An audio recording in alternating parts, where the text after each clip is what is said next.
एक राजा था जो भगवान विष्णु का परम भक्त था। एक संत की आज्ञा से नारायण स्वरूप आंवले के वृक्ष की महिमा सुनकर उस वृक्ष का पूजन करता। उसका प्रण था कि वो रोज 1.25 मन आंवले दान करके ही भोजन ग्रहण करता था। इसी कारण उसका नाम आंवल्या राजा पड़ गया। एक दिन उसके बेटे बहू बात करने लगे। देख रहे हो आप, अगर इसी तरह चलता रहा तो एक दिन ससुर जी सारा राजपाट लुटा देंगे। आंवला दान करने तक तो ठीक था, अब सोने के आंवले दान करने लगे। अजी, मैं पूछती हूँ, जरूरत क्या है ये सब करने की? तुम ही बताओ मैं क्या करूं? माँ भी तो नहीं रोकती पिताजी को। तुम सही कहती हो। अगर ये यूं ही सोने का आंवला रोज दान करते रहे तो सारा धन यूं ही लुटा देंगे।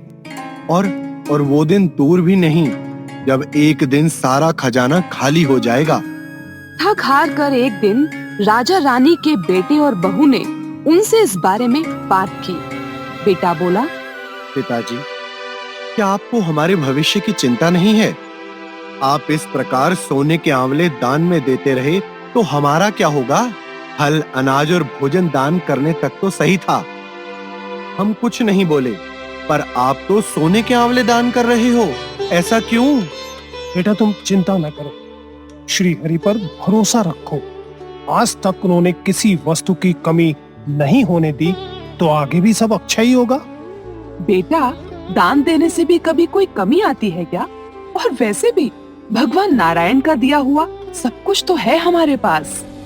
अरे माँ जी, सब कुछ है तो क्या लुटाने के लिए है? इतना बड़ा राजभवन क्या सोने के आंवले दान करते करते खाली करने की इच्छा है आपकी? मैं कुछ नहीं जानता माँ। आपको और पिताजी को यदि पूजा पाठ ही करना है तो कहीं जंगल या पर्वत पर जाकर करो, और ये सोने चांदी बांटना ना बंद करो। बेटे की बात सुनकर राजा को बड़ा दुख हुआ। वो रानी के साथ महल छोड़कर एक जंगल की ओर चले गए। राजा रानी आंवले दान नहीं कर पाए और प्रण के कारण कुछ खाया पिया भी नहीं। जब भूखे प्यासे 7 दिन हो गए तब भगवान ने सोचा, यदि मैंने इनका प्रण नहीं रखा तो इनका विश्वास मेरे ऊपर नहीं रहेगा। इन्होंने सच्चे हृदय से मेरी भक्ति कर जरूरतमंदों को दान पुण्य किया है और राजपाट त्याग कर सच्चे मन से मुझे पुकारा है। इसलिए इन्होंने अब तक जितने भी आंवले दान में दिए हैं, मैं उनका फल इनको अवश्य दूंगा।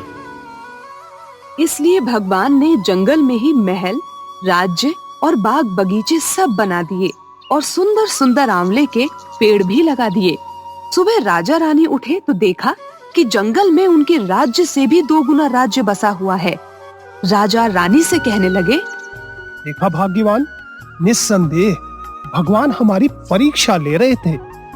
जहाँ हरि नाम का सुमिरन होता है, वहाँ धन की देवी लक्ष्मी का आगमन अवश्य होता है। सही कहा आपने।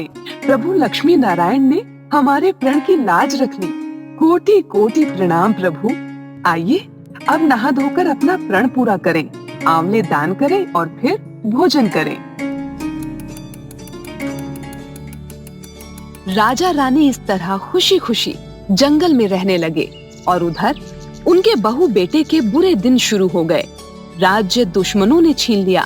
दाने दाने को लाचार हो गए और काम धाम ढूंढते हुए एक दिन अपने ही पिता के राज्य में आ पहुँचे। राजन, हम भाग्य के मारे दर दर भटकते हुए बहुत दूर से आए हैं।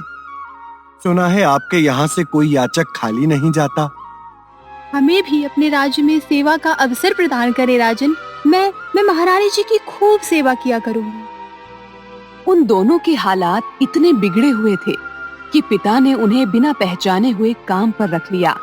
बेटा और बहू सोच भी नहीं सकते थे कि उनके माता पिता इतने बड़े राज्य के मालिक हो सकते हैं, सो उन्होंने भी उन्हें नहीं पहचाना। एक दिन बहू ने रानी के बाल गूंथते समय उनकी पीठ पर मस्सा देखा। उसे ये सोचकर रोना आने लगा कि ऐसा मस्सा तो मेरी सास के भी है। हमने ये सोचकर उन्हें आंवले दान करने से रोका था कि हमारा धन नष्ट हो जाएगा। आज वो न जाने कहाँ होंगे। ये सोचकर बहू को रोना आने लगा और आंसू टपक टपक कर सास की पीठ पर गिरने लगे। रानी ने तुरंत पलट कर देखा और पूछा, अरे, तू क्यों रो रही है? क्या हुआ बेटी? क्या दुख है तुझे? बता मुझे। आपकी पीठ पर जैसा मस्सा है, मेरी सास की पीठ पर भी ठीक ऐसा ही मस्सा था। मेरे सास ससुर भगवान विष्णु के भक्त थे और आंवले के वृक्ष की पूजा कर आंवले दान किया करते थे।